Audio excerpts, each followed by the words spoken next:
Mėly mano Facebook draugai ir YouTube kanalo žiūrovai, laba diena. Pastarosiamis savaitėmis pasaulį drebina chromosomų klausimas ir aš per chromosomas jums tiesiog tobulai iliustruosiu epochų virsmą. Prieš 20 metų į mano palatą atsigulė moteris su įprasta akušerinė patologija, tai yra preeklamsija hipotrofija vaisiaus. Po kelių sekundžių prie mano stalo išdygo mano vaikystės draugė sporto srityje ir ne ginekologė, irgi gydytoja ir sako, žiūrėk kaip savo akį, tai yra mano sesuo. Mes tą situaciją pakankamai gerai suvaldėm, ta moteris ilgai gulėjo, bet ta patologija linkus progresuoti ir ateina laikas, kaip tęsti nėštumą yra rizikinga ir aš atlikau cezario pjūvį, maždaug 1,5 kilogramo vaikelis gimė, kaip tokioje situacijoje pakankamai saugi ir perspektyviai atrodė situacija. Man surašinėjant dokumentus, prie manęs staiga prieina, aiškiai matau, piktas pacientės vyras, o ta šeima tokie geriečiai, tokie ramybiniai inteligentai. Ir sako, daktarė, man neonatologai sakė, kad neaiški mano vaiko lytis.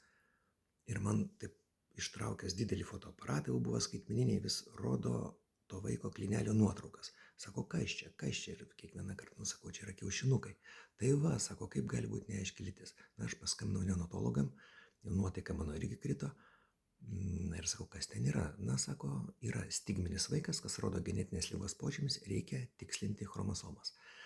Na ir įjungus genetikus paaiškėjo, kad tai yra Klinefelterio sindromas. Dabar aiškinu. Mano chromosomų rinkinys yra 46XY, reiškia 46 chromosomos, iš kurių viena pora, lytinės chromosomas, yra X ir Y. Y tai yra X be vienos kojos. Jūsų gerbiamas moteris chromosomų rinkinys yra 46XX. O Klinefelterio sindromo atveju yra 47 chromosomos, kur prisidėjus būtent viena lytinė X, 47XXY.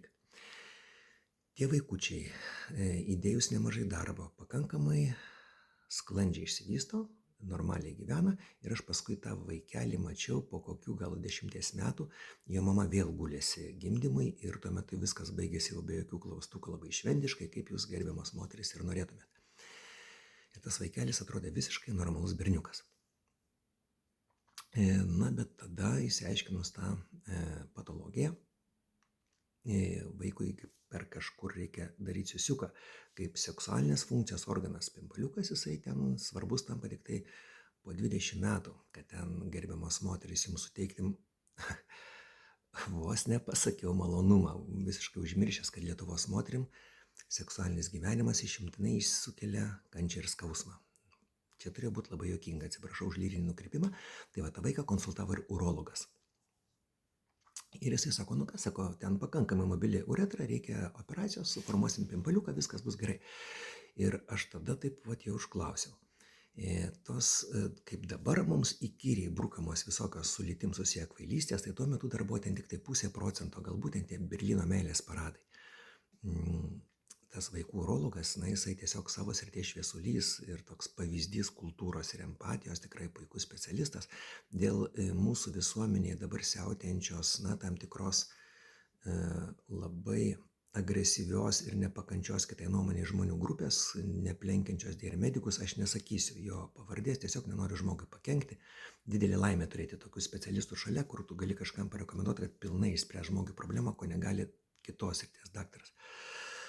Tai va, tai jisai tikrai šviesulys ir sakau, gal įsivyraus ir X-as, sakau, gal bus mergaitė.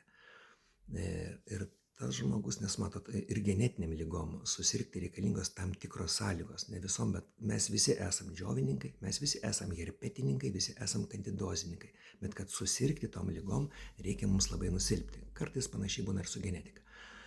Na ir tas žmogus pasakė tokią frazę, dėl kurios aš dabar, mielieji, su jumis ir bendrauju. Jisai man sako, o tu įsivaizduoji, kaip jaustis vaikui, kokią traumą, kokią psichologinę naštą, kada jisai 2, 3, 4 metų su kitais vaikais eis ant sisiuko, ant paduko daryti sisiuko ir jis pamatys, kad jisai kažkoks netoks. Dar po kelių metų supras, kad jis kažkokios neaiškios lyties, kada pradės jį pravardžiuoti. Tai įsivaizduoja, ką jam teks išgyventi. Ir dėl to suformuojamas pimpaliukas, nes Klinefelterio sindromo vaikučiai, dažniausiai ten didelė labai proporcija, būna vyrai vaikinai. Ir jis taip ramiai gyvens. Tai vat dabar noriu pasakyti, palyginkit situaciją su dabartinė. Aiškiai, ne taip seniai, ne rusų okupacijos, ne prieš kariniais laikais. Žmogus turintis chromosomų patologiją buvo gydomas, buvo dedami dideli pinigai valstybės, tai yra ne tik operacijos, tai yra ir nuolatinė psichoterapija, nuolatinė kineziterapija, kad tas vaikas išsivystytų. O dabar sveikiems vaikams su normaliu kariotipu yra jaukiami protai, valstybiniam lygmenį, per kažkokias idiotiškas gyvenimo įgūdžių programas, kurių nežinau, kokio reikia būti atsilupučiu, kad įsivaizduot, kad tai yra pasiruošimas atominiam karui, per antinacionalinį transliuotoją, kurią mes kas mėnesį sumetam po 2 ar 4 eurus, užuot nusipirkę varškės pakelį ir mielai nematytumėm ten tų rūsčių bobelių veidų, per įvairias kabutėse nevyriausybinės organizacijas, kurios yra grūdamos į mokyklas jaukti vaikam protus. Ir praktinė šito mano pasisakymo pusė, mėly tėveliai, supraskit, kad jūs formuodami vaiko pasaulėžiūrą esat palikti vieni. Geriau žinot realią situaciją negu kažkokią romantizuotą. Ir ugdymo įstaigos, kurios atrodytų turėtų rūpintis lietuvių kalbos gramatika ar matematika, dabar jaukia jūsų vaikučiam protus. Aš suprantu pedagogus, mylėjus jūs labai gerbiu, tiesiog jums neužtenka stuburo atsilaikyti tai beprotybei.